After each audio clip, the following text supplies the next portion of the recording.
जगह ले ले।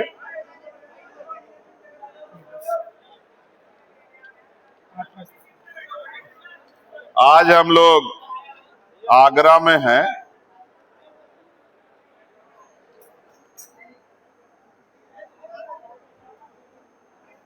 और पिछले 1-1.25 घंटे से मैं इस मंच पे बोलने वाले हमारे स्पीकर साथियों को सुन रहा हूं। बहुत सारी बातें जो मैंने समझने का प्रयास किया, जिनकी तरफ मेरा ध्यान केंद्रित हुआ, जिन पीड़ाओं को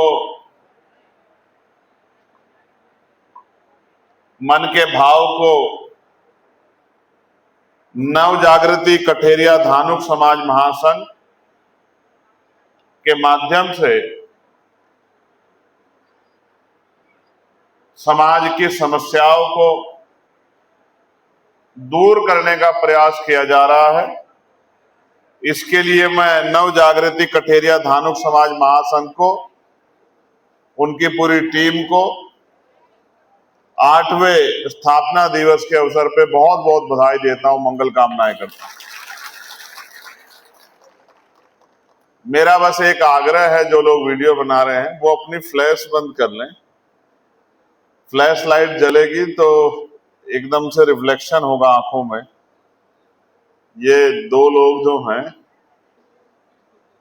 जिनके वो चेक कर ले, जो लोग वीडियो बना रहे हैं, तो उनको खुद पता लग जाएगा कि उनकी फ्लैश जल रही है या नहीं जल रही। ऐसे पता नहीं लगता है, वो स्वयं देखने से पता लगेगा।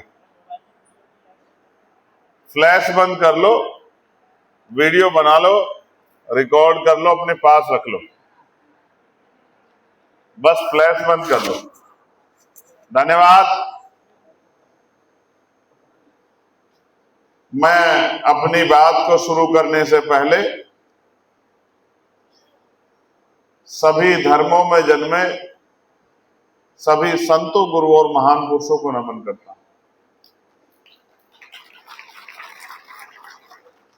इसलिए नमन करता हूं कि जब हम लोग इतिहास को पढ़ते हैं तो हमें समझ आता है कि जीवन इतना आसान नहीं था जितना आज दिखाई देता। और अगर हमने अपने आंदोलन को मजबूत करके आगे नहीं बढ़ाया तो जो आज है वो कल रहेगा, इस बात की भी कोई गारंटी किसी के पास नहीं। प्यारे साथियों, हमारा देश बहुत प्यारा है। जैसे इस मंच पे बहुत सारे सम्मानित चेहरे नजर आ रहे हैं, पढ़े लिखे लोग हैं, सामाजिक लोग हैं, हमारी बहनें हैं, कर्मचारी, अधिकारी, रिटायर हुए साथी हैं, राजनीति में जिनके कल के भविष्य बड़े सुनहरे होंगे। इस प्रथम पंक्ति में, द्वितीय पंक्ति में, तृतीय पंक्ति में ऐसे बहुत सारे साथी नजर आते हैं। मेरी तो आप सबके लिए भी मंगल कामना है, सामाजिक रूप से भी, जो इधर बैठे हैं उनके लिए भी, जो उधर बैठे हैं उनके लिए। लेकिन अगर हम जागरूक समाज हैं तो हमारा ध्यान हर एक उस चीज पे होना चाहिए, चाहे वो चीज हमारे पक्ष में हो या हमारे विरोध में। मैं इस तरह से समझाने की कोशिश करूंगा, अगर आपके मकान के बराबर में हल्का हल्का पानी जमा हो रहा है और आप उसको इग्नोर कर रहे हो, आप उस पर ध्यान नहीं दे रहे हो, और उस पानी की क्षमता लगातार बढ़ रही, तो ऐसा हो सकता है कि एक दिन वो पानी आपकी बुनियाद में चला जाए और परिणाम ये हो कि आपका बना बनाया मकान गिर जाए। इसलिए अपने आसपास होने वाली हर एक चीज पे जागरूक समाज को नजर रखनी चाहिए।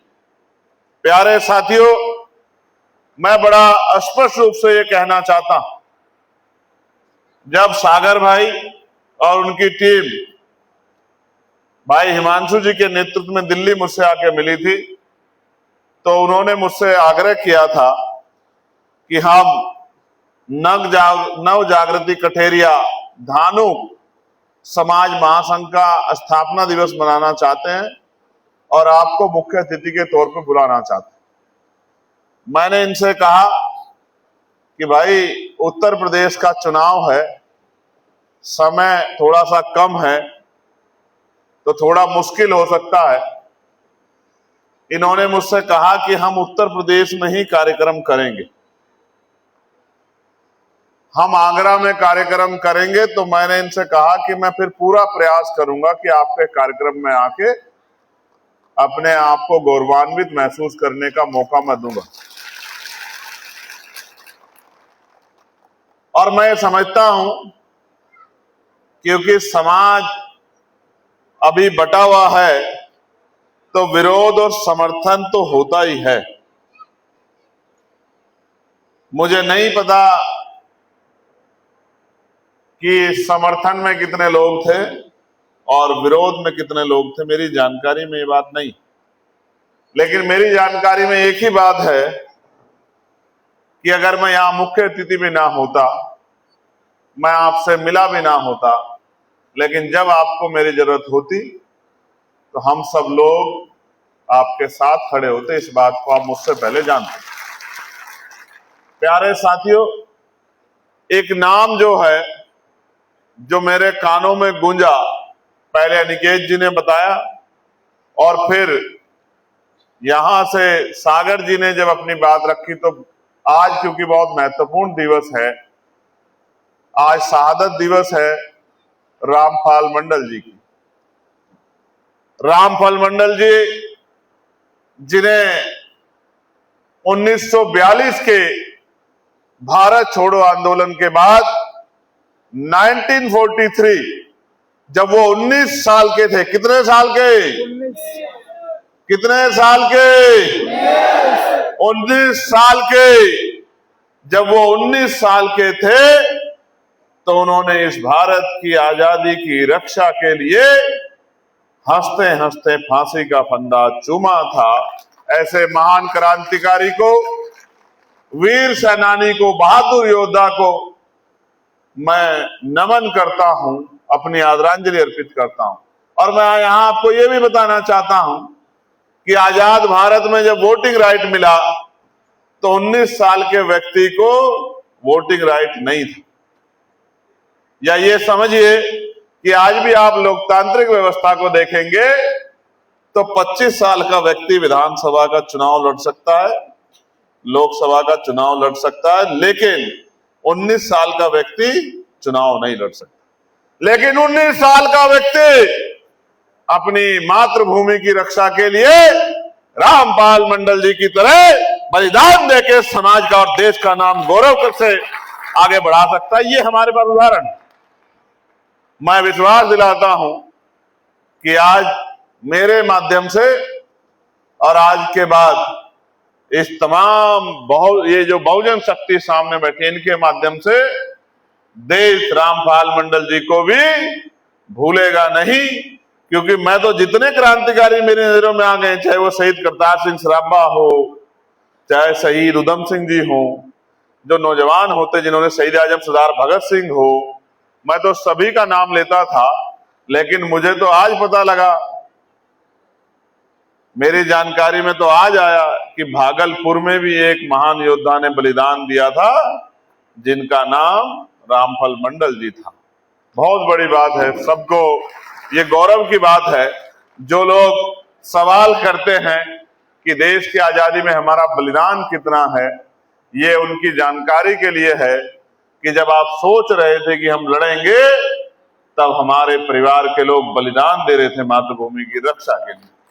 प्यारे साथियों, मैंने मंच से बहुत कुछ महसूस किया कि जब कोई संघर्ष करने के लिए निकलता है तो जैसा मैंने कहा, विरोध भी होता है, आलोचना भी होती है, अपमान भी होता है, नुकसान भी होता है।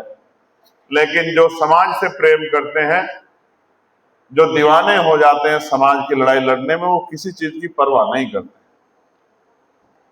बिल्कुल परवाह नहीं करते। वो अपने निरंतर काम पे लगे रहते हैं, और जो निरंतर काम पे लगे रहते हैं वही लोग निकट भविष्य में सफलता को प्राप्त करते हैं, अपनी जगह बनाते हैं। हम लोग तो इस काम को लंबे समय से कर रहे हैं, और इसलिए कर रहे हैं कि हमें महसूस होता है कि हमारी ये जवानी किस काम की, अगर हम समाज पे होने वाले अन्य अत्याचार के खिलाफ बोल भी नहीं सकते, आवाज भी नहीं उठा सकते, संघर्ष में नहीं कर सकते, और अपने इस कमजोर समाज को न्याय नहीं दिला सकते, तो हमारी जवानी का क्या फायदा। प्यारे साथियों, मैं तो एक चीज जानता हूं, और मैं आपसे भी कहना चाहता हूं, जो लोग मुझसे प्रेम करते हैं उनको बिल्कुल कहना चाहता हूं, वो इसको नोटिस करें। 3-4 दिन पहले मैं एक धार्मिक कार्यक्रम में गया था। वहां एक व्यक्ति ने तकरीर की, अपनी बात रखी। तकरीर का मतलब होता है अपनी स्पीच देना, अपनी बात रखना, जैसे मंचों से आप सुन रहे हैं। असल में हम उर्दू के भी बहुत सारे शब्दों का प्रयोग करते हैं, वर्ड यूज करते हैं, तो ये मैंने कहा आप भूल ना जाओ तो बता दिया। उन्होंने जब अपनी बात रखी, उन्होंने 2-3 जो उनकी बातें थी वो मुझे इतनी प्रभावित करके गई कि मुझे लगा कि वो बात मुझे आपके सामने भी रखनी चाहिए, और आपके ही नहीं सामने, मैं हर उस व्यक्ति के सामने रखना चाहता हूं जो उन तस्वीरों में, जो तस्वीरें वहां लगी हैं उनमें विश्वास रखता है, उनसे प्रेम करता हूं, उन महापुरुषों से जिनकी महापुरुषों की तस्वीरें ऊपर लगी हैं, उनसे प्रेम करता है, उनमें विश्वास रखता हूं। तमाम महापुरुषों को जो मानता है उनको इस बात पे जरूर ध्यान देना चाहिए। पहली बात क्या है, बाबा साहब अंबेडकर हमें जमात बना के गए थे। हम इस देश में जातियों में बटे थे, टुकड़ों में बटे थे, हमें जोड़ के बाबा साहब अंबेडकर ने शेड्यूल कास्ट बनाया। शेड्यूल कास्ट, हम ABCDEF के नाम से पूरे देश के कोनों कोनों में बटे हुए थे। हमें जोड़ने के लिए बाबा साहब अंबेडकर ने हमारी पहचान की, और पहचान ऐसे नहीं हुई है, आप याद रखना मेरी बात को। कॉन्स्टिट्यूएंट असेंबली की डिबेट आप पढ़ लेना, आपको खोजा गया, आपका इतिहास खोजा गया, आपकी संस्कृति खोजी गई, आपकी आस्था, आपका विश्वास, आपका रहन सहन, आपका खान पीन सब खोजा गया, और तब ये संयुक्त जो है, जो वर्ग बने, जिसमें हमें शेड्यूल कास्ट के अंदर रखा गया है, जिसमें आज 1200 से ज्यादा जातियां हैं। हम दुश्मन को तो बहुत दोष देते हैं, विरोधियों को बहुत दोष देते हैं, कभी कभी हमें अपने अंदर भी झांक के देखना चाहिए। दूसरों को कोसने से कभी काम आगे नहीं बढ़ेगा। दुश्मन की जगह, विरोधियों की जगह, विरोधी सही शब्द है दुश्मन की अपेक्षा, क्योंकि दुश्मन मानवता में कोई हो नहीं सकता है, तो विरोधियों की जगह हमें अपने अंदर भी झांक के देखना चाहिए। क्या हम वर्ग बन पाए? नहीं प्यारे साथियों, हम लोग वर्ग नहीं बन पाए, हम अपनी जातियों तक सीमित रह गए, और ये हमारी ताकत नहीं है, ये हमारी कमजोरी। और मैं इसके लिए किसी जाति को दोष नहीं देना चाहता, क्योंकि हमारे नेताओं ने भी हमें छलने का काम किया है, हमसे मेहनत मदद तो ली है, लेकिन जब हमारे हिस्सेदारी की बात आई, हमारे सम्मान की बात आई, जब हमें आगे बढ़ाने की बात आई, तो हमसे मुंह फेरने का काम भी हुआ है। इस बात को भी मैं नजरअंदाज नहीं कर सकता हूं। मैंने इतिहास पढ़ा है, मैं बहुत जिम्मेदारी से इस बात को कहूंगा कि गलती हम लोगों के अंदर थी, और उसका फायदा विरोधी लोगों ने उठाया। वो कभी हमें कुछ नहीं देना चाहते। मैं बहुत जिम्मेदारी से कह रहा हूं, मुझसे आप एफिडेविट लिखवा लो। मेरी उम्र 40 साल के लगभग है, लेकिन मैंने 20 साल सड़कों की खाक छानी है, और मैं गरीब परिवार से आता हूं। मेरी माँ घास लेके आती थी, दूध बेच के उन्होंने हमारा घर चलाया है। मेरे पिताजी प्राइमरी स्कूल के टीचर थे, 6 परिवार के बच्चे, और खुद 2 वो पति पत्नी, और परिवार के और लोगों का भी, रिश्तेदारियों का भी, भाइयों के बच्चों का भी, बहन के बच्चों का भी, तमाम जिम्मेदारियों को, क्योंकि एक व्यक्ति नहीं होता, एक समुदाय का जो सांस्कृतिक प्रकोष्ठ से जुड़ा होता है। भात होते हैं, जिम्मेदारियां होती हैं, लेन देन होता है, सहयोग होता है, एक बड़ा विस्तृत होता है। इसका उदाहरण कभी देखना हो तो देखना, जब शादी ब्याह होते हैं तो 300-400 लोग जुट जाते हैं। बारात में जाने के लिए बस कम पड़ जाती है, कुछ रिश्तेदार कहते हैं हम गाड़ी से ही जाएंगे, बस में नहीं जाएंगे, हमारा अपमान हो जाएगा। लेकिन जब अन्याय के खिलाफ लड़ने की बारी आती है तो वो रिश्तेदार भी गायब हो जाते हैं, ना बारात की बस भरी जाती, ना गाड़ी भरी जाती। समाज बड़ा विचित्र है। ये मेरा अनुभव है, प्रैक्टिकल मैंने किया। जब कहीं किसी की कोई साथ दुर्घटना हो जाती है, आप देखना, जब कोई हमारे बीच से चला जाता है, उसकी अंतिम यात्रा में हजारों लोग इकट्ठा हो जाते हैं, लेकिन जब वो न्याय की मांग कर रहा होता है तो सैकड़ों लोग जो कहते हैं, जो रोज उनसे कहते हैं कि हम आपके अपने, वो भी नहीं खड़े हो पाते। बहुत विचित्र स्थितियां। तो ये बात मैं आपको इसलिए बता रहा हूं कि मेरे पास अनुभव है, मैं बहुत जमीन से आया हूं। मेरे पिताजी ने किस किस तरह से पाल पोस के हमें बड़ा किया। 6 भाई बहन को पढ़ाना, उनके लिए मकान बनाना, उनकी आवश्यकता को पूर्ति करना, ट्यूशन से लेके उनके खान पीन को अच्छा रखना। अभी तो हमारी दूसरी पीढ़ी आगे बढ़ी थी तो हमें चीजें समझ आई हैं कि किस तरह से संघर्ष करना पड़ता है। तो मैं तो सामान्य परिवार से आया हूं, इसलिए मैं इन बातों को जानता हूं कि हालात बहुत अच्छे नहीं है। और मैं बात जिम्मेदारी से आपको कह रहा हूं कि जो लोग आज आंदोलन वगैरह चला रहे हैं, वो हमें कुछ देने के लिए आंदोलन नहीं चला रहे। मैं गारंटी दे कहता हूं, मैं कोरे कागज पे साइन करने को तैयार हूं। अगर मेरे किसी भी समाज को, शेड्यूल कास्ट के किसी भी जाति को, पिछड़े वर्ग की किसी भी जाति को अगर हमारे हिस्से से भी काट के कुछ मिलेगा, मैं गारंटी देके कहता हूं, मैं चंद्रशेखर आजाद, मैं आपको एफिडेविट लिख के देता हूं कि मैं सबसे आगे खड़ा होऊंगा कि अगर मेरे किसी व्यक्ति को कुछ मिल रहा होगा, सबसे आगे खड़ा होऊंगा।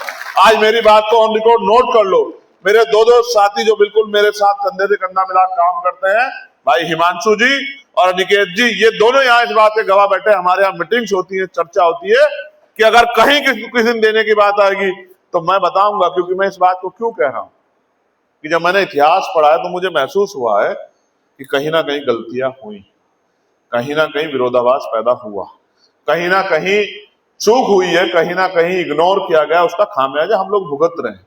इस बात को हमें समझना पड़ेगा। तो मैं बेवकूफ नहीं हूं, और जो आदमी बेवकूफ नहीं होता वो चीजों को और गहराई से समझता है। इसलिए मैं आपको कह सकता हूं कि जिस दिन आपको लगे, अगर आपसे कोई आगे बहुत हवाई बातें करे कि हम आपको चांद पे बिठा देंगे, आपको ये दे देंगे, एक बार आप मुझसे विचार कर लेना, मुझसे चर्चा कर लेना। अगर वो आपके लिए बेहतर होगा, मैं गारंटी देके कहता हूं कि मैं सबसे आगे खड़ा होऊंगा जहां आपको कुछ देने की बारी आएगी। आप मेरी बात को याद, लेकिन आप महसूस करके देखो, जिनको हम जाति के आधार पर नेता मान के वोट देते हैं, ताकत देते हैं, लेकिन जब हम पे जुल्म, जाति, अन्य अत्याचार होता है या हमारी तरक्की की बात होती है, तब वो गायब क्यों हो जाते हैं?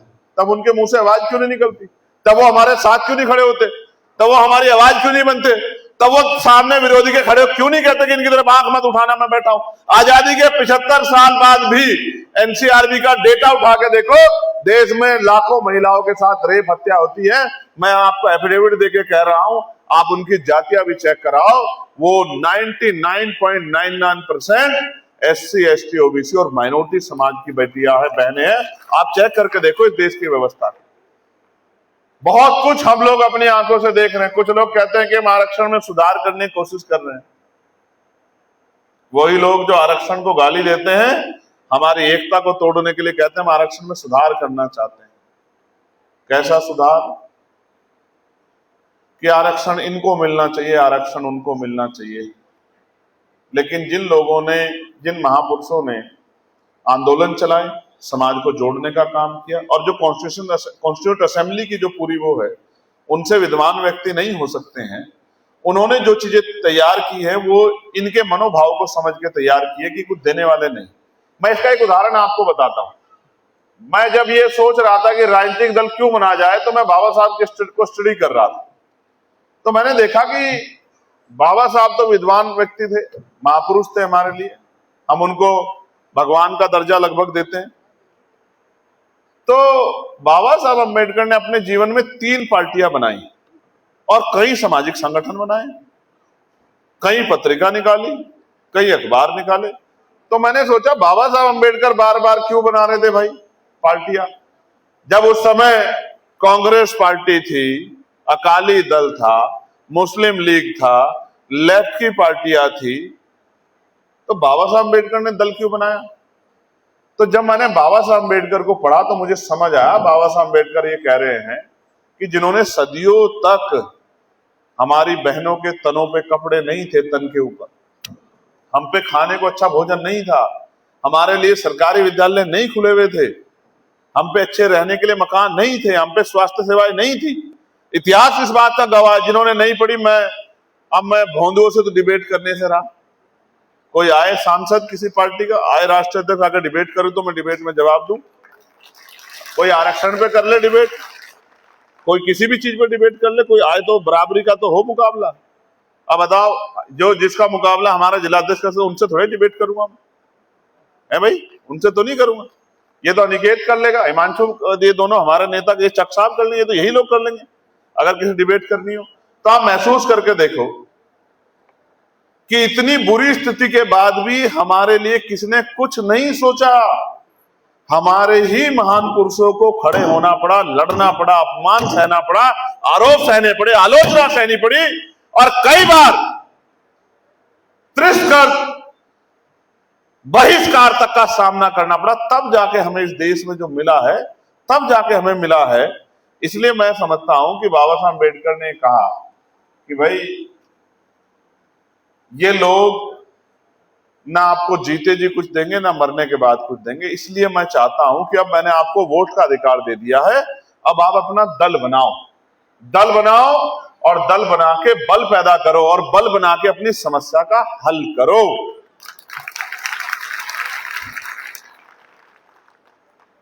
इसलिए उन्होंने लेबर पार्टी ऑफ इंडिया बनाई, मजदूरों के हालातों को सुधार करने के लिए लेबर पार्टी ऑफ इंडिया बनाई। फिर जब आगे बढ़े तो शेड्यूल कास्ट फेडरेशन बनाई, और जब वो लखनऊ में 48-49 में आए तो पिछड़े सम वर्ग के हमारे भाइयों ने, जो डिप्रेस्ड कम्युनिटी है पूरी आजादी से पहले, 50 से पहले, जिनको हम देखते हैं, पढ़ते हैं, उन्होंने ये कहा कि बाबा साहब आपने सेपरेट कर दिया शेड्यूल कास्ट बना के, हम भी आपके साथ काम करना चाहते हैं, तो आप इसका विस्तार करो। तो बाबा साहब अम्बेडकर ने इस बात को सही माना और रिपब्लिकन पार्टी ऑफ इंडिया का मसौदा तैयार करने के लिए दे दिया कि अब आरपीआई के जरिए हम लोग इस देश के हर कमजोर व्यक्ति को साथ लेके चलेंगे।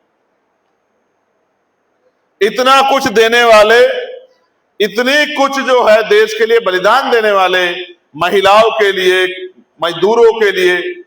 और मैं तो बताता हूं, हमारी बहन बड़ा अच्छा बोल रही थी, मैंने तो आज उनको सुना, मैटरनिटी लीव से लेके 8 घंटे का मजदूरों को जो काम 12 घंटे से घटा किया, ये सब बाबा साहब की देन है। तो महिलाओं को जो संपत्ति में अधिकार मिला, ये बाबा साहब अम्बेडकर की देन है। तो मैं ये सोच रहा था कि भाई बाबा साहब अम्बेडकर तो हमसे बुद्धिमान व्यक्ति थे, ज्ञानी व्यक्ति थे, महापुरुष थे, उनको इस बात का पता था कि ये दल ताकत तो हमसे लेंगे, काम किस अपने लोगों करेंगे। इसलिए उन्होंने हमें प्रेरित किया कि दल बना के बल पैदा करो, बल बना के अपनी समस्या का हल करो। उन्हीं के फॉर्मूले को हमने आगे बढ़ाने का काम किया। हमने कोई नया काम नहीं किया है। हम ये जानते हैं कि आज जो सत्ता से बाहर है और गली गली कहते फिर रहे हैं कि हम आपको रोजगार देंगे, सामाजिक न्याय करेंगे, ये करेंगे, वो करेंगे, जब वो लंबे समय सत्ता में रहे, इनमें से एक भी काम उन्होंने नहीं किया, वरना हमारा पिछला आंकड़ा पूरा फिल होता, हमारा बैकलॉग खाली नहीं होता इस देश। और जो आज सत्ता में है, जो धर्म के नाम पे भाईचारे की बात करते हैं, उन्हीं के लोग खड़े होकर हमें मिले संवैधानिक अधिकारों को खत्म करने की बात करते हैं। अगर हमें SC/ST एक्ट के रूप में प्रोटेक्शन मिला है, जो हमारी हत्या होने पे 8,25,000 रुपए का हमें मुआवजा देके कोर्ट में ताकत देता कि जाओ, जिसने हत्या की है उसके खिलाफ खड़े होकर मजबूत रह के सजा खराओ कि दोबारा तुम्हारे खिलाफ कोई खड़ा ना हो सके, तुम्हारे साथ जुल्म ना कर सके। तो ये भी इनसे बर्दाश्त नहीं हो रहा है। इसको भी कहते हैं खत्म करो, खत्म करो। आपको जानकारी के लिए बता देता हूं, जब से मैं लोकसभा में गया हूं, मैं SC/ST parliamentary committee, welfare committee का मेंबर हूं। जितने डिपार्टमेंट है जिनसे आप मुखातिब हो सकते हैं, बात कर सकते हैं, आप पता करके देखना कि जब मैं उस कमेटी की मीटिंग में जाता हूं तो अगर एक व्यक्ति के साथ भी अन्याय होता है तो सामने वाले से लड़ जाता हूं कि मेरे व्यक्ति के साथ अन्याय नहीं सहूंगा। याद रखना मेरी बात। आप पता करा के देख लेना। आपका कोई साथी बैंक में हो, किसी स्टेट की मशीनरी में हो, उस तरह से सेक्रेटरी, अंडर सेक्रेटरी हो, प्रिंसिपल सेक्रेटरी, आप पता करके देख लेना। DGP ADGP हो कि जब वो आदमी खड़ा होता है तो अपने लोगों की आवाज को किस तरह से उठाता। तो मैं तो सबकी आंखों में चुभने लगा हूं, इससे मुझे कोई फर्क नहीं पड़ता। मैं कोई पट्टा करवा के नहीं आया कि भाई मुझे कोई डर हो। मैं जब तक जीऊंगा अपने लोगों के अधिकारों पे हमला नहीं होने दूंगा, ये बात का मैं आपको विश्वास दिलाता हूं। मैं लोकसभा में इसलिए गया, मैं लोकसभा के वहां तनख्वाह के लिए या जो किसी के आगे पीछे घूमने के लिए थोड़ा ही गया, अपने लोगों की आवाज उठाने के लिए गया। तो ये बात मैं आपको इसलिए बता रहा हूं कि अभी मैंने प्रस्ताव दिया 1 साल पहले, ये जो SC ST को कंपनसेशन मिलता है, आप मेरी बात को सुन लेना, बहुत इंपॉर्टेंट बात है ये। इसका जो इसमें मुआवजा मिलता है कम है, ये बढ़ा के 30 लाख रुपए होना चाहिए। अगर हमारे व्यक्ति की हत्या हो या उसके साथ कोई जघन्य अपराध हो तो कम से कम 30 लाख रुपए का मुआवजा उसको मिलना चाहिए। समझे मेरी बात को? मैं सिर्फ भाषण नहीं देता हूं, वो टेक्निकल काम जिसकी आवश्यकता है, लिखा पढ़ी काम, उसको भी करता हूं। तो मुझसे सब लोगों ने कहा साहब इससे क्या होगा? मैंने कहा इससे ये होगा कि जिस परिवार का कोई व्यक्ति चला जाएगा तो वो कम से कम, उसके बच्चे भूखे नहीं मरेंगे, किसी के हाथ नहीं फैलाएंगे, वो कम से कम मुख्य धारा में तो नहीं लेकिन कम से कम थोड़ा सा अपने आप को संभालने की कोशिश करेगा, उसको संबल मिलेगा। तो बोले ठीक है जी, इस पे कोशिश करते हैं। मैंने कहा प्रस्ताव भेजो, बाकी गवर्नमेंट के ऊपर छोड़ दो, आपको प्रस्ताव भेजना चाहिए। मैं ये बात आपको इसलिए बता रहा हूं, वही अकेला आदमी था जो पार्लियामेंट में प्राइवेट मेंबर बिल लाया कि SC ST OBC के लोगों को प्रमोशन में नहीं, SC ST OBC के लोगों को निजी क्षेत्र में आरक्षण मिलना चाहिए। जब मैं लेके आया तो इस पे बड़े लेख वेख लिखे गए कि चंद्रशेखर तो आगे आरक्षण की मांग कर रहे हैं। क्यों ना करें आरक्षण की मांग, क्यों ना करें? अगर इस देश की सरकारों ने 75 साल बाद भी प्रधानमंत्री आवास योजना चला के, मुख्यमंत्री आवास योजना चला के हमारे लोगों को घर देने का काम कर रही है, तो 75 साल इस देश में एक बहुत बड़े समाज ने बिना घर के छत रात गुजारी, ये दिया सरकारों ने हमें। और इस देश में 81 करोड़ लोग सस्ता राशन लेते हैं, आप आंकड़े मंगा लो। अगर 80% लोग आपके बहुजन समाज के नहीं निकले तो तब आप मुझे कह देना 90% लोग निकलेंगे। जिस देश में 90 करोड़ लोग गरीबी रेखा से नीचे जीवन यापन करते हो, उन सरकारों से उम्मीद लगा के बैठ जाएंगे हमें कुछ देंगे। मैंने कहा इससे 2 चीजें होंगी। बोले क्या? मैंने कहा एक तो सरकार को पैसा देना पड़ेगा, सरकार अधिकारियों को कहेंगे कि हत्या नहीं होनी चाहिए, इसको रोको, सरकारी पैसा खर्च हो रहा है। दूसरा, अगर इसमें और कुछ करना चाहते तो बोले कोई सुझाव। मैंने कहा जो व्यक्ति हम पे हिंसा करे उसी की संपत्ति कुर्क करो, उसी से लो पैसा, सरकारी पैसा मत लो। जो हमारे लोगों की हत्या करे, हम लोगों पे हिंसा करे, हमारी बहन बेटी का अपमान करे, उसी से उसकी जमीन वो करो नीलाम, उसका घर नीलाम करो, उसी से लो पैसा। तो जब जेब से देना पड़ेगा ना, तो फिर हत्या करने से पहले 1000 आदमी 1000 बार सोचेगा। अभी तो ठाक हत्या कर देता कि पुलिस सरकार देगी पैसा, हमें क्या मतलब, वो तो अपना पैसा कोर्ट में लगाता है। समझे ना समझे? मैं कह रहा हूं जिस दिन इस देश में 100 लोगों की कुर्की हुई और 100 लोगों को पैसा भरना पड़ा, आप मेरी बात को रखना, वो अपनी पीढ़ियों को कह के जाएंगे किसी पर अत्याचार मत करना। आप समझो मेरी बात को। तो मैं तो कानूनी रूप से भी इसको सशक्त करने के लिए काम करता हूं, चाहे वो प्रमोशन में रिजर्वेशन का मामला। ये बात आप याद रखना, आप पढ़े लिखे लोग, प्रमोशन में रिजर्वेशन का बिल, ये हमारी जो महिला नेता बैठी हमारी बहन, सुनो आप भी, ये प्रमोशन में रिजर्वेशन का बिल लोकसभा में किसी OBC समाज के व्यक्ति ने नहीं फाड़ा, किसी मुस्लिम समाज के व्यक्ति ने नहीं फाड़ा, किसी सामान्य जाति के व्यक्ति ने नहीं फाड़ा। इसको फाड़ने वाला भी हमारा अनुसूचित जाति का ही भाई था। और सांसद पता कहां से था? जानना चाहते हो कहां से सांसद थे? जहां की महान जनता ने मुझे, नगीना की जनता ने चुन के भेजा, वहीं से 2009 में सांसद बने थे। लेकिन बने थे ऐसी पार्टी से कि उस पार्टी के लोगों ने कहा लोकसभा में कि बिल तुम फाड़ दो, अगर तुम हमारे पक्के गुलाम हो। तो उन्होंने बिल फाड़ दिया। इसका मतलब उन्होंने अपने समुदाय के हितों को नहीं चाहा, अपनी पार्टी के आदेशों को मानने का काम किया। और आज भी यही हो रहा है। जो नेता हम जाति के आधार पर अपना मानते हैं, वो नेता अपनी पार्टियों का इतना गुलाम है कि वो हमारे ना जीते जी हमारी लड़ाई लड़ता, ना मरने के बाद हमारी लड़ाई लड़ता। हाँ, हमारे जीते जी संख्या के नाम पे हमारी संख्या इतनी है, इस नाम पे उसको कुछ ना कुछ मिल जाता है, फिर उसके बच्चों कुछ मिल जाता है, फिर उसके बच्चों कुछ मिल जाता है।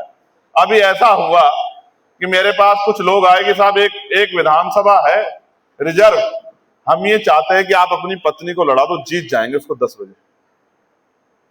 बजे जीत जाएंगे। मैंने कहा अच्छा साहब, मैंने कहा 11 बजे तो नहीं जीतेंगे? नहीं साहब 10 बजे जीत जाएंगे। तो मैंने कहा भाई मैं मिशन का काम कर रहा हूं, परिवार के पालन पोषण का काम नहीं कर रहा हूं। मैं उस सीट को हारना पसंद करूंगा, लेकिन अपने के परिवार के किसी व्यक्तिगत परिवार के अपने किसी मेंबर को वहां लड़ा के जीतना पसंद नहीं करूंगा। मैं चाहूंगा कि भले ही मैं वहां से हार जाऊं, लेकिन मैं जिसका हिस्सा बैठता है, जिसका हक बैठता है, उसको देने का काम करूंगा। ये मेरा काम नहीं है कि मैं ही और मेरे परिवार के लोग उस सीट पे लड़ेंगे।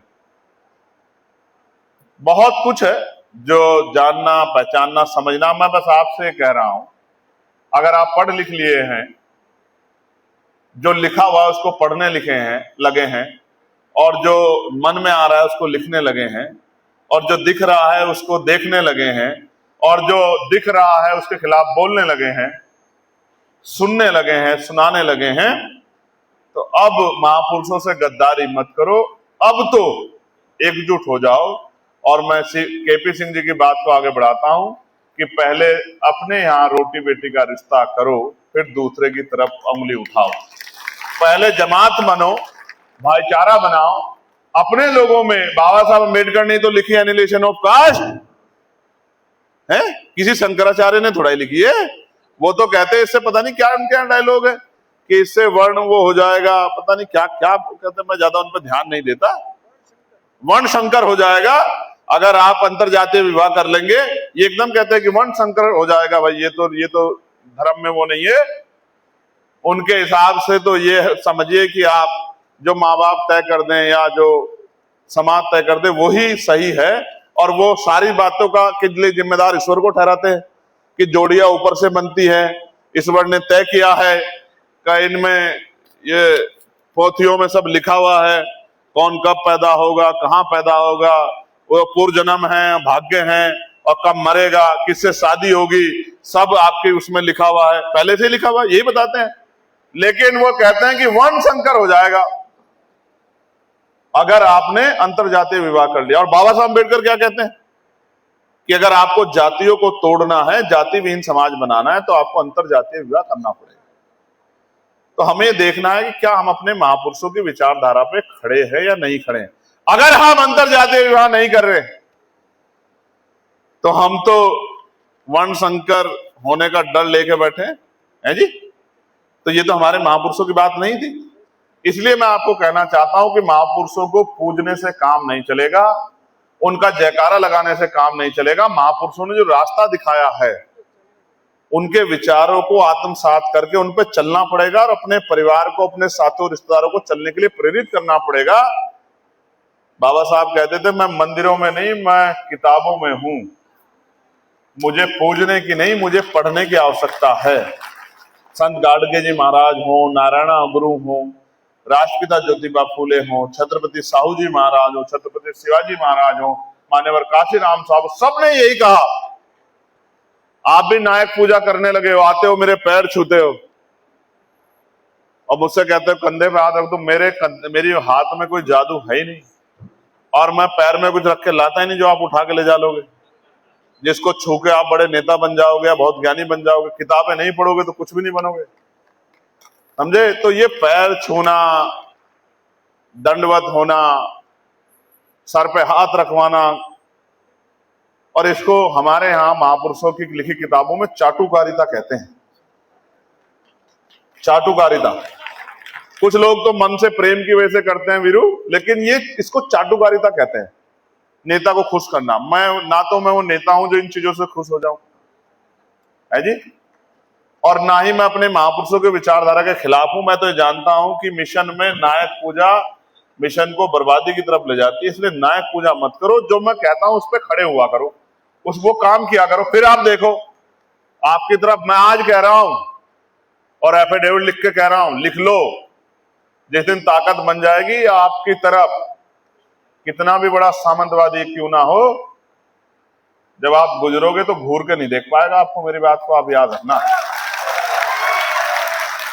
मैं मानवता का विरोधी नहीं हूं, लेकिन अगर किसी को अहंकार हो कि वो माफिया है, वो बहुत बड़ा ताकत है, तो समय बदलता रहता है, लोकतंत्र है ये।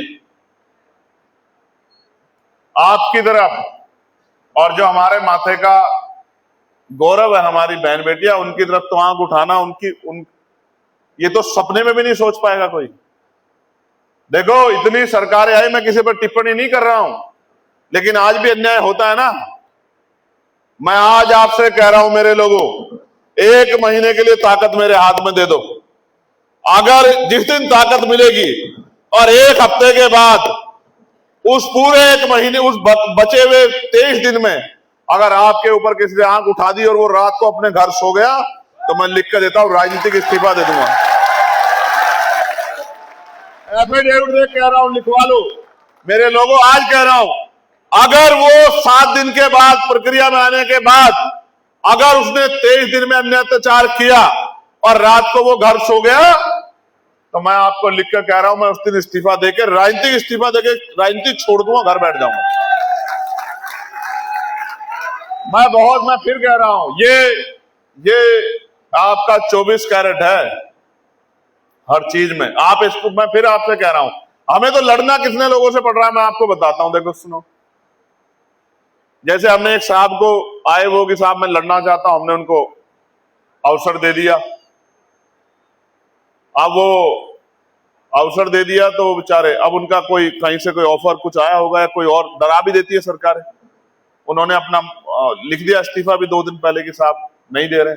हमने तो इसलिए वो किया और ज्यादा जोर देके कि भाई सामाजिक प्रतिनिधित्व मिले।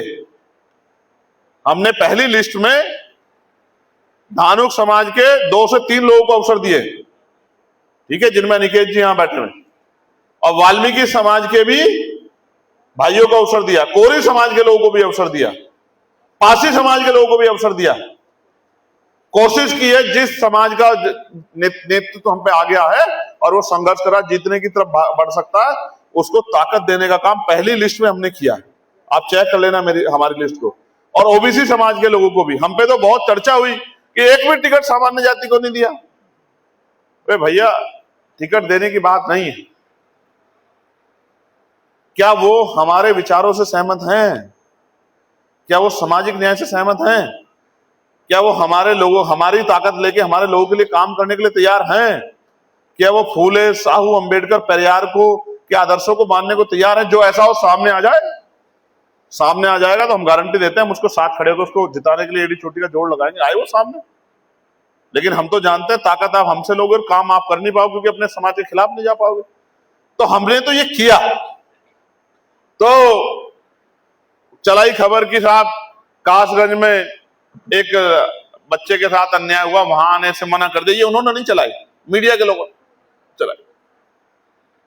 जबकि सच ये है कि मेरी जानकारी में नहीं है वो कि भाई कोई उस तरह का वहां जाने जैसी स्थिति है, क्योंकि मैं जाता वहां हूं जहां पे पुलिस और सरकार मिल जाती है, पीड़ित को तंग करती है, पीड़ित को न्याय मिलने की उम्मीदें कम हो जाती है।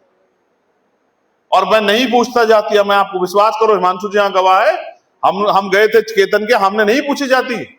हमें पता लगा कि अनुसूचित जाति समुदाय का बच्चा है जिसको कील ठोक के मार दिया, और कैसी परिस्थितियों में गए। बार बार पुलिस रोक रही थी, गाड़ियां छोड़ दी, बुरा समय जब आता है तो बता के नहीं आता, धूप थी, फिर बारिश आ गई अचानक से, कपड़े पूरे तरबतर हो गए, भूख लग रही है, चढ़ाई आ गई। मैंने कहा क्या क्या क्या परीक्षा ली जाएगी आज, देखो। फिर कुल मिला के किसी तरह से उनके घर पहुंचे। मैंने तो कपड़े बदल भी लिए, तो सब भीगे हुए थे, ये सब लोग भीगे हुए थे बारिश में। फिर वहां गए, फिर वहां से वापस आए, बहुत सब चीजें, कितने ऐसे मामले हैं। लोग गए थे वहां रायबरेली वाले में, जब पासी समाज के भाई को मार दिया था। हम लोग नहीं पूछते, ये हमारा काम नहीं है, हम उनकी छोड़ो, हम आरोपियों की भी नहीं पूछते। आप विश्वास करो मेरा, नहीं पूछते हम जाति। हमारी नजर में आरोपी अपराधी अपराधी है, और जिसके साथ अन्याय हुआ वो पीड़ित, हम पीड़ित के साथ खड़े हैं। हम इस बात में, हमारा स्पष्ट है बिल्कुल, हम इसमें कभी पूछते नहीं। तो ये बात मैं आपको इसलिए बता रहा हूं कि बहुत सारी चीजें रोज हमारे खिलाफ एजेंडा बना के चलाई जाती है कि भाई वो तो, उन्होंने तो ये नहीं किया, उन्होंने तो वो नहीं किया, उन्होंने तो, जैसे पहले क्या हुआ, बहुत दिन पहले ये अनिकेत जी के घर गया हुआ था मैं, मैं जनरल बातें कर रहा हूं, आज पॉलिटिकल बातें नहीं, जनरल बातें। तो हमारे कार्यकर्ताओं को जब हम संगठन की वो ले रहे थे, जैसे आपके यहाँ संगठन की आप लेते होंगे मीटिंग, समीक्षा कर रहे थे, तो हमारा एक साथी बोला जी मेरा नाम है लक्ष्मी रतन पासी। तो मैंने उनसे कहा कि देखो संगठन में जातियां नहीं है, ये सारा संगठन अपना, तो यहां जाति की बताने की आवश्यकता नहीं। ये अनिकेत जी के यहाँ की बात है। तो मैंने कहा यहाँ पासी भी है, यहाँ कोरी भी है, यहाँ धानुक भी है, या कठेरिया भी है, सब लोग हैं, यहाँ जाटो भी सब लोग हैं, लेकिन संगठन के बाहर जातियां हो सकती है, संगठन के अंदर जातियां नहीं है। अगर जाति के आधार पर संगठन बनेगा तो चल नहीं पाएगा और बड़ा विस्तृत नहीं होगा। अगर समाज की लड़ाई लड़े जाति को पीछे छोड़ना पड़ेगा। अब कुछ नेता जिनको बेचैनी हुई कि ये समाज तो उधर की तरफ भाग रहा है, भाई भाग रहा है, तो उन लोगों ने चलाना शुरू किया, देखो जी इनको तो जाति से आपत्ति। मुझे क्यों जाति से आपत्ति होने लगी भाई, बताओ। मैं तो कह रहा हूं, आज कह रहा हूं कि द ग्रेट कठेरिया धानुक समाज जिंदाबाद। मुझे क्यों आपत्ति होने लगी? द ग्रेट वाल्मीकि समाज, द ग्रेट पासी समाज, द ग्रेट कोरी समाज, द ग्रेट जाटो समाज, सब जिंदाबाद। भाई मैं, आप समझो मेरी बात को, मैं आदमी दूसरे तरह का हूं, मैं ना पुराने लोगों की तरह सोचता हूं, ना मैं पुराने लोगों की तरह काम करता हूं। आप समझो मेरी बात को, हम अलग तरह से काम करते हैं और हमें पता है कि हमें किस तरह से अपने मूवमेंट को आगे बढ़ाना। लेकिन अब सुबह शाम यही लगी रहती है कि साहब ये कर दिया, वो कर दिया। ये सारे भरम जाल आपके ऊपर आने वाले कल में थोपे जाएंगे, आपके गुमराह करने के लिए प्रयास किया जाएगा। जैसे दलित समाज के भाइयों कहते हैं कि साहब देखो जहां मुसलमान आरोपी होता है वहां तो नहीं जाते, वहां तो नहीं जाते। और मैं कहता हूं जहां मुसलमान आरोपी है वहां जाने की जरूरत नहीं है, सरकार उसका ऐसा इंतजाम कर देती है, ऐसा इंतजाम कर देती है कि उसकी पीढ़ियां भी जो है कमर सीधी करके नहीं खड़ी हो सकती। आप देख लो, चाहे मैं जो आपसे गलत कह रहा हूं भाई, आप देखो ना हर जिले में रोज 2-3 हत्याएं 2-3 इस निकम्मी सरकार में हो रही है, तो एक आदमी सब जगह तो नहीं जा सकता। जहां अगर मुसलमान ने कहीं अपराध कर दिया है किसी कमजोर पे, तो पहले तो उसको गोली लग रही है पकड़ते ही, फिर उसके घर में बुलडोजर चल रहा है, फिर उसकी संपत्तियों की जांच हो रही है, एजेंडा सेट होता है क्योंकि वहां सही बैठता फिर। तो जहां इतना मार पड़ गई है और न्याय हो रहा है तो वहां जाने की जरूरत क्या है? ऐसे तो आप समझो कि पूरे 75 जिलों में दिन में को मैं जो है हेलीकॉप्टर लेके या कुछ लेके घूमते ही रहूंगा। आप समझो ये बातें कही जाती है समाज में जाके कि वहां तो नहीं जाते साहब, वहां तो नहीं जाते साहब। ये इसलिए कही जाती हैं क्योंकि उनको एक डर हो गया है। वो जो एक किस्सा सुनाया जाता ना कि झाड़ू वाला, वो कि अगर हम बटे हुए हैं सीखों में तो हम कचरा बन जाएंगे और हम इकट्ठे हो जाएंगे, बंध जाएंगे, एकजुट हो जाए तो हम बहुत सारे कचरे को साफ कर देंगे, ताकतवर हो जाएंगे। वो इस बात को जानते हैं और ये तब से ज्यादा शुरू हुआ जब से 2 अप्रैल 2018 के आंदोलन में आपने इस पूरे देश को बताने का काम किया, पूरे देश को बताने का काम किया। अगर हमारे अधिकारों को छूने का प्रयास करोगे तो छोड़ेंगे नहीं। इसीलिए पिछले दरवाजे से ये सरकार आरक्षण खत्म करो, SC/ST एक्ट खत्म करो, प्रमोशन रिजर्वेशन खत्म करो, इन सब चीजों को पिछले दरवाजे से राजनीतिक षड्यंत्र कर करके अपने लोगों से चलवाती है, फिर कोर्ट में भिजवाती है, फिर कोर्ट से ऑर्डर करवा देती है। हम सब देख रहे हैं, खुली आंखों से देख रहे हैं। लेकिन मैं आज आगरा की इस पवित्र धरती से, इस क्रांतिकारी धरती से कहना चाहता हूं कि हम चुप नहीं रहेंगे। आप मेरी बात को याद रखना। अभी 4 मेडिकल कॉलेज का इश्यू था, जो स्पेशल कंपोनेंट प्लान का पैसा केंद्र सरकार द्वारा 70% आया और 30% राज्य सरकार ने लगा के 4 मेडिकल कॉलेज उत्तर प्रदेश में बनाए। पहला कहां बना? सहारनपुर में, दूसरा कहां बना? कन्नौज में, तीसरा कहां बना? जालौन में, चौथा कहां बना? अंबेडकर नगर में। 4 मेडिकल कॉलेज बने। विशेषता क्या है? 90 मेडिकल कॉलेज हैं, प्राइवेट सरकारी 90 मेडिकल कॉलेज हैं उत्तर प्रदेश में। इन 4 मेडिकल कॉलेज में विशेषता क्या है? देखो समझने की बात, इन 4 मेडिकल कॉलेज में 70% सीटें SC/ST के बच्चों के लिए आरक्षित है, क्योंकि 70% पैसा स्पेशल कंपोनेंट प्लान का आया था। ठीक है, जैसे मुस्लिम समाज के भी कुछ इंस्टीट्यूशन है, जैन समाज के भी हैं, और समाजों के भी हैं, वो उनके पैसे से बना है, तो उनमें उनका प्रतिभाग कमेटी, उनकी बोर्ड वोट सब उन्हीं का होता है। तो इन 4 मेडिकल कॉलेज में 70% सीटें रिजर्व हैं और उन 70% रिजर्व सीटों में शेड्यूल कास्ट की हर जाति के बच्चे को डॉक्टर बनने के लिए सीट मिलती है। ठीक है, ना किसी एक जाति के लिए है, ना किसी एक धर्म के लिए, शेड्यूल कास्ट के लिए। अब क्या हुआ, पिछले साल एक लड़की चली गई कोर्ट में कि साहब देखो यहां 70% रिजर्वेशन है, इसलिए मुझे सीट नहीं मिल रही है। कोर्ट ने ऑर्डर कर दिया कि भाई 70% रिजर्वेशन नहीं हो सकता, बिना जानकारी के, बिना किसी बात के स्टे लगा दिया। और इस बार मेडिकल कॉलेज के बच्चे आंदोलन कर रहे हैं, जो बच्चे जिनको सीट चाहिए भी नहीं, जो पढ़ रहे हैं। एक बात, इंपॉर्टेंट बात है ये जाते हैं अनिकेत उनकी मदद करने के लिए। लेकिन देखो गजब की बात सुनो, एक डॉक्टर प्राइवेट मेडिकल कॉलेज में एक डॉक्टर बनाने के लिए, एडमिशन कराने के लिए करोड़ों रुपए की डोनेशन चाहिए, और प्राइवेट मेडिकल कॉलेज में करोड़ों रुपए फीस लगती है। तो 200 डॉक्टर कम बनेंगे हमारे, अगर ये हमारी 70% सीटें इन 4 मेडिकल कॉलेज में चली गई। कितने डॉक्टर? 200। कितने डॉक्टर? 200 डॉक्टर कम।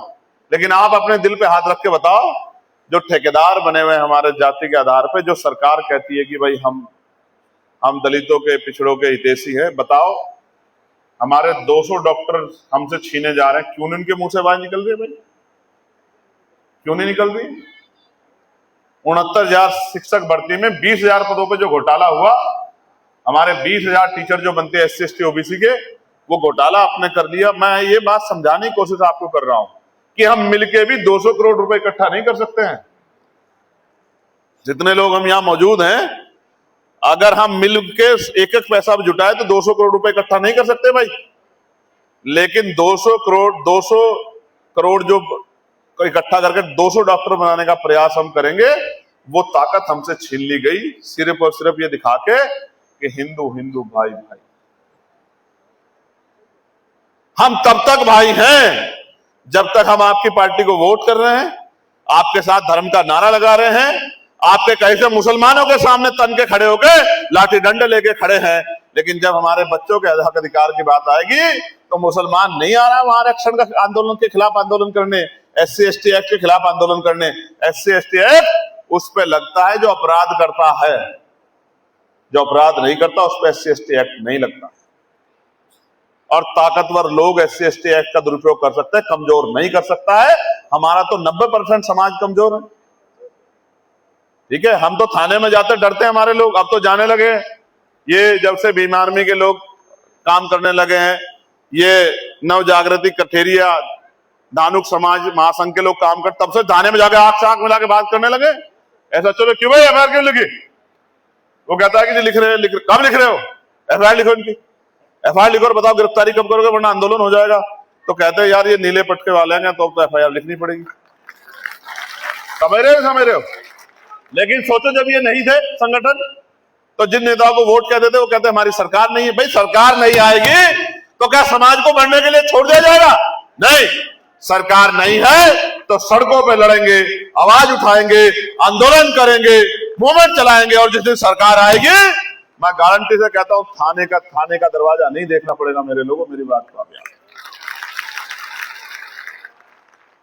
फिर तो इधर से एक फोन आया करेगा बूथ के वर्कर का कि साहब ऐसी वहां एक घटना हो गई है, या उनकी पेंशन नहीं बंधी, या उनका मकान गिर गया, कोई ऐसी वो हो गई, तो तत्काल वहां से फोन आया करेगा अनिकेत जी का कि सुनो अगर शाम तक ये तैयार नहीं हुआ तो शाम के बाद बोरी बिस्तरा बांध लेना, किसी और जिले में कटेगी, सुबह सूरज कहीं और निकलेगा।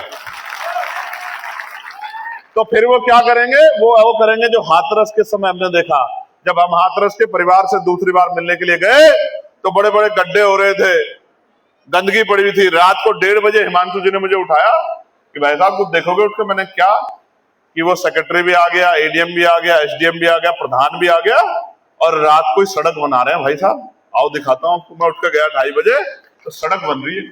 ये हमने तब सुना था कि जब भी मुख्यमंत्री आता है तो सड़क बना देते हैं रात की रात में, अधिकारी पूरी रात बेलचा लेके खड़े होते हैं उनके पास कि भाई बनाओ बनाओ, सुबह का दौरा है। ठीक है, तो हमने कहा भाई बात तो सही है, अगर सरकार अपने पे आ जाए तो फिर तो भाई हो सकता है।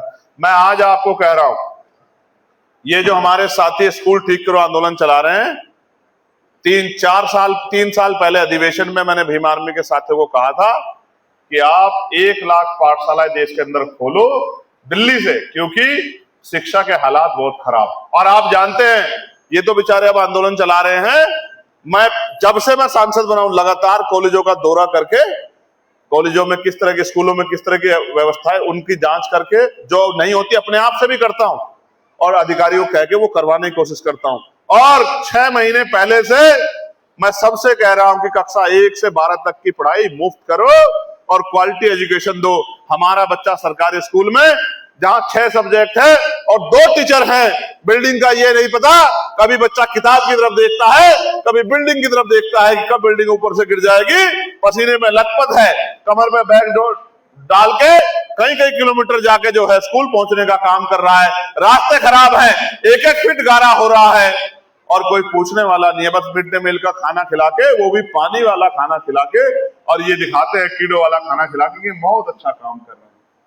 इसलिए मैं कह रहा हूं कि एक बच्चा सीबीएसई बोर्ड में पढ़ेगा, एक गवर्नमेंट बोर्ड में पढ़ेगा, वहां टीचर नहीं है। टीचर, आज मुझे 2 टीचर मिले, कह रहे हैं भैया एतमादपुर विधानसभा में कि शिक्षण कार्य को छोड़ के सारे कार्य करवाती है सरकार हमसे, बस शिक्षण कार्य नहीं कराती।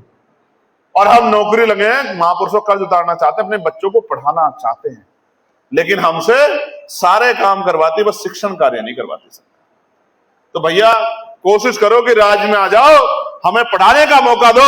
हम इन प्राइवेट स्कूलों का मुकाबला सरकारी स्कूल से करके दिखाएंगे, क्योंकि हम इन्हीं से निकल के आए।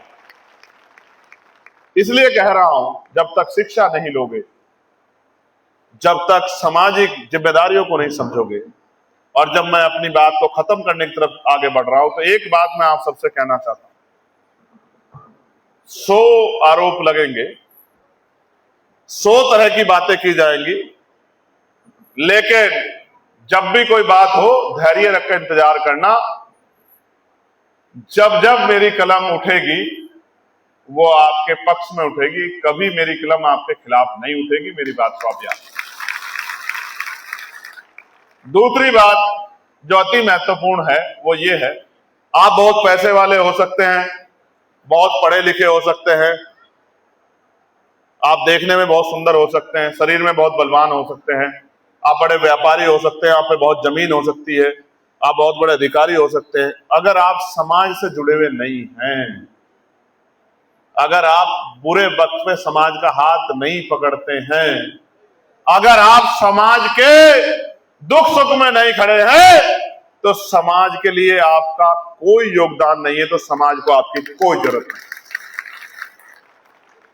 समाज के दिलों में आपके प्रति कोई प्रेम नहीं है। मेरा तजुर्बा है, बड़े से बड़ा पैसे वाला जाता है, 100 लोग नहीं इकट्ठे होते, गांव का काम करने वाला एक सामान्य सामाजिक कार्यकर्ता जाता है, आसपास के 100 किलोमीटर के लोग आते हैं कि भाई ये आदमी बहुत अच्छा था, समाज की सेवा करता था। इसलिए मैं आपको कह रहा हूं कि अपने बच्चों के अंदर, अपने अंदर तो आपके हैं, अपने बच्चों के अंदर ये भाव जरूर डालना कि जिस समाज में पैदा हुए हो, अगर कभी उस समाज का हाथ पकड़ने का अवसर आए या उस समाज के अधिकारों में कभी हमला हो, तो अपनी कुर्सी की परवाह मत करना, अपने समाज के हितों की रक्षा करना, सच्चे बेटे बन के दिखाना, कपूत मत बन जाना, समाज से धोखा मत करना, समाज से गद्दारी मत करना, समाज को अकेला मत छोड़ना। ये समाज बहुत भरोसा करता है और हर बार ठगा जाता है, हर बार भरोसा करता है, हर बार ठगा जाता है, हर बार भरोसा करता है, हर बार ठगा जाता है। कोई तो सवेरा आए कि इस बार समाज ना ठगा जाए, कोई तो सवेरा आए कि नेता समाज के लिए हो, समाज का यूज करने के लिए ना हो। नेता समाज को देना चाहता हो, सिर्फ समाज से जात के नाम पे लेना ना चाहता हो। एक दिन ऐसा आएगा, मेरा विश्वास आप याद रखना। मैं पुनः आपको बधाई देता हूं, आपके इस प्यारे संगठन के लिए मंगल कामनाएं करता हूं।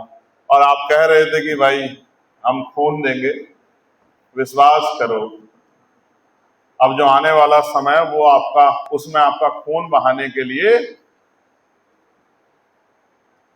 लोहे का गुर्दा चाहिएगा, जो अभी मां के कोख से जन्म नहीं होता, क्योंकि अगर खून कोई बहाएगा तो वो चैन से नहीं बैठ पाएगा, याद रखना मेरी बात। मैं गया था बिहार, बेटी का नाम था ज्योति पासवान, उसकी रेप करके हुई थी हत्या, जिला है दरभंगा। जिस व्यक्ति ने की थी, ये मुझसे कहा गया अधिकारियों द्वारा कुछ कि वो बहुत ताकतवर आदमी है, सांसद जी का खास है, उसको गिरफ्तार नहीं कोई कर पाएगा। हम धरना देके आईजी के दफ्तर में गए, पता करा लेना आप, दरभंगा जिला, मैंने इसलिए बता दिया आपको, बाढ़ आई हुई थी, खूब बात हुई, आंदोलन हुआ, फिर वार्ता हुई, तो मैंने कहा 20 दिन आपके, 21वां मेरा, 19 दिन तक फोन नहीं करूंगा, 20वें दिन फोन करूंगा। और अगर 20वें दिन तक ये गिरफ्तार नहीं हुआ तो 21 दिन के बाद जो होगा उसके जिम्मेदार आप। 18वें दिन फोन आया मुझे आईजी का, गिरफ्तार कर लिया भैया। और सिर्फ गिरफ्तार नहीं किया भैया, जेल भेज दिया। इसलिए आपसे कह रहा हूं, एक बार पैदा हुए एक बार मरेंगे। लोग याद रखेंगे कि हमारा नेता धोखेबाज था या हमारा असली था। अगर आप साथ दे दो, आप सबको कह रहा हूं, आप अगर साथ दे दो तो याद रखना 2027 में ऐसा इनकलाब पैदा होगा कि नोटों वाले हार जाएंगे और वोटों वाले जीत जाएंगे। मेरी बात का, और जो हमारे महापुरुष कहते हैं कि वोट हमारा राज तुम्हारा, नहीं चलेगा नहीं चलेगा, और आरक्षण से लेंगे एसपी-डीएम, वोट से लेंगे सीएम पीएम, और धन धरती राजपाट बट के रहेगा। जिसकी इतनी संख्या भारी उसकी उतनी हिस्सेदारी, ये होना ही है इस देश में। आज कह रहा हूं, मीडिया के बंधु भी रिकॉर्ड कर लेना, पता नहीं क्या क्या चलाओगे आप। बहुजन मीडिया के लोगों का तो धन्यवाद बहुत बहुत, पता नहीं कौन कौन सा स्टेटमेंट मेरा चलाओगे यहां का। याद रखना मेरी बात को, नोट कर लेना। कुत्ता पालो, बिल्ली पालो, भेड़ बकरी पालो, मगर गलतफहमी मत पालो। जब तक इस देश में गैर बराबरी रहेगी, छुआछूत रहेगा, आरक्षण रहेगा। पहले संवैधानिक मूल्य को स्वीकार करो, जातिवाद छोड़ो, गैर बराबरी बंद करो, भाईचारा बनाओ, समता मूलक समाज बनाओ, जातीय बंधन तोड़ो, जातिहीन समाज बनाओ। ये आरक्षण हम आपके मुंह पे फेंक के मार देंगे उसी दिन, मेरी बात को आप याद रखें। अब तो हमारे लोग पढ़ने लगे हैं, बोलने लगे हैं, लिखने लगे हैं। मैं आज गारंटी से कहता हूं, आज 2026 चल रहा है, 2051 में एक ऐसा समय आएगा कि हमारी तीसरी पीढ़ी मैदान में होगी। तुम्हारी मेरिट को अगर फाड़ के, तुम्हारी मेरिट को, जिस छूटी तथाकथित मेरिट का आप जिक्र करते हो, इंटरव्यू में गला काटते हो, अंगूठा काटते हो हमारा, इंटरव्यू में पछड़ जाते हो आप हमसे, मेन एग्जाम में, रिटर्न में, इंटरव्यू में हमें 150 और खुद को 225 लेके, और जो एकलव्य का अंगूठा काटने की प्रक्रिया चल रही है, तुम्हारी इस तथाकथित मेरिट का भी स्वागत करेंगे और इस मेरिट को फाड़ के तुम्हें बताएंगे कि जिनको सदियों तक दबा के रखा गया वो कमजोर नहीं थे, उनके रास्ते आपने बंद किए थे। मेरे तो याद है, सरकारी स्कूल में पढ़ने के लिए 1911-12 का समय था, एक अधिवेशन था, उसमें यह माना गया कि अनुसूचित जाति अछूतों को भी विद्यालय में सरकारी विद्यालय में पढ़ने की अनुमति होनी चाहिए। आप महसूस करके देखो, बाबा साहब तो के पिता तो सूबेदार थे, तो वो बाहर बैठ के पढ़ते थे।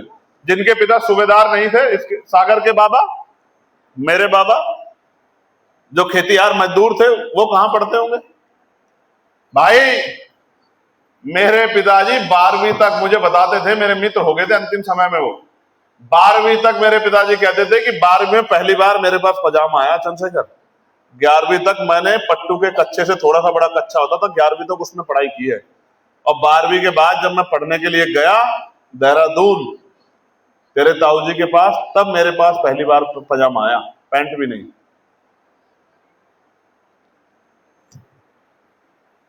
मुकाबला करो, चाणक्य के रिश्तेदारों, मुकाबला करो, समय आने वाला, चिंता मत करो।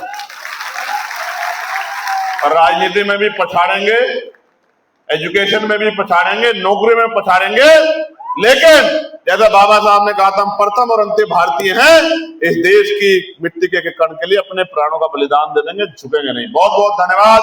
जय भीम, जय भारत, जय संविधान, जय मंडल, जय जोहार।